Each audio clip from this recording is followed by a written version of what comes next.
நீங்க சாரா குபஞ்சத்தில் பேசுறேன். நீங்க நம்ம பார்க்குற டாபிக் பார்த்தீங்கன்னா கான்ஸ்டிபேஷன். கான்ஸ்டிபேஷன் என்ன? மலச்சிக்கல்னு அர்த்தம்.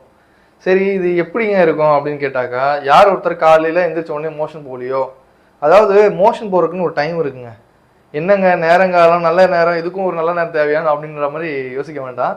என்னன்னு சொன்னால், யார் ஒருத்தர் காலையில் எந்திரிச்ச உடனே 5லேருந்து 7 o'clock யார் மோஷன் போகிறாங்களோ அவங்க தான் கரெக்டான பர்சன். ஓகே ரைட், இதோட கம்ப்ளீட்டடா அப்படின்னா இல்லை.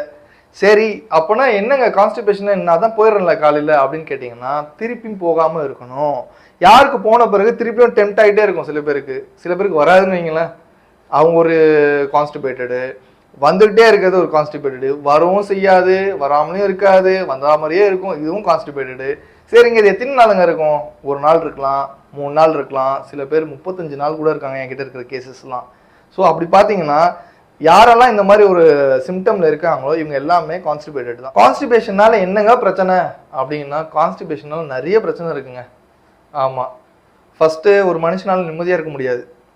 அதே மாதிரி நிறைய பேருக்கு தலைவலி வரும் பார்த்தீங்களா? தலைவலி வர்ற காரணம் கான்ஸ்டிபேஷன். ஆமாம், நிறைய பேர் கோல்டுனால தலைவலிக்கும் டாக்டர், ஸ்ட்ரெஸ்ஸாக இருக்குன்னு சொல்லுவான். மோஷன் போனாலே நீ ஸ்ட்ரெஸ் ஆகிடுவாப்பா. ஃபஸ்ட்டு அது நீங்கள் தெரிஞ்சுக்கணும். ஏன்னா மலைக்குடல் வாயில் ஆரம்பித்து ஆசனாவாய் வரைக்கும் போகும். அதனால் ஃபஸ்ட்டு நீங்கள் நோட் பண்ண வேண்டியது என்னன்னு சொன்னால், கான்ஸ்டிபேஷன் இல்லாமல் இருக்கிறதுக்கு என்ன வழி, இருக்கிறவங்களுக்கு என்ன வழின்றதை ஃபைண்ட் அவுட் பண்ணுங்கள். ஃப்ரூட்ஸ் ஏற்கனவே நான் சொல்லிட்டேன் போன வீடியோவிலேயே. அடுத்தது தூக்கம். நல்லா தூங்குங்க. ஆன் டைம் சாப்பாடு பசிச்சா சாப்பிடுங்க. இதில் அண்டர்லைன் பண்ணிக்கோங்க, பசிச்சா மட்டும்தான் நீங்கள் சாப்பிடணும். பசிக்காமல் சாப்பிட்டீங்கன்னா நீங்கள் ஓவர்லோட் பண்ணுறீங்கன்னு அர்த்தம் உங்கள் உடம்புக்கு. இதனால் என்ன ஆகும்னா ஒபிசிட்டி உண்டாகும். அதே மாதிரி கான்ஸ்டிபேஷனால் என்ன பிரச்சனை? ஹீட் ஆகும், கோபம் வரும், ஒரு சில பேர் ஸ்ட்ரெஸ்ஸாகவே இருப்பான், வயிறு ஒரு மாதிரி உபசமாக இருக்கும், நெஞ்சரிச்சல் இருக்கும், எதையுமே சாப்பிட பிடிக்காது சில பேருக்கு. இந்த மாதிரி ஒரு சில நிறைய சிம்டம்ஸ் இருக்குது கான்ஸ்டிபேஷனுக்கு. நான் ஒவ்வொரு வீடியோவில் நான் வரும்போது டெஃபினட்டாக உங்களுக்கு அதை தெளிவுபடுத்துகிறேன்.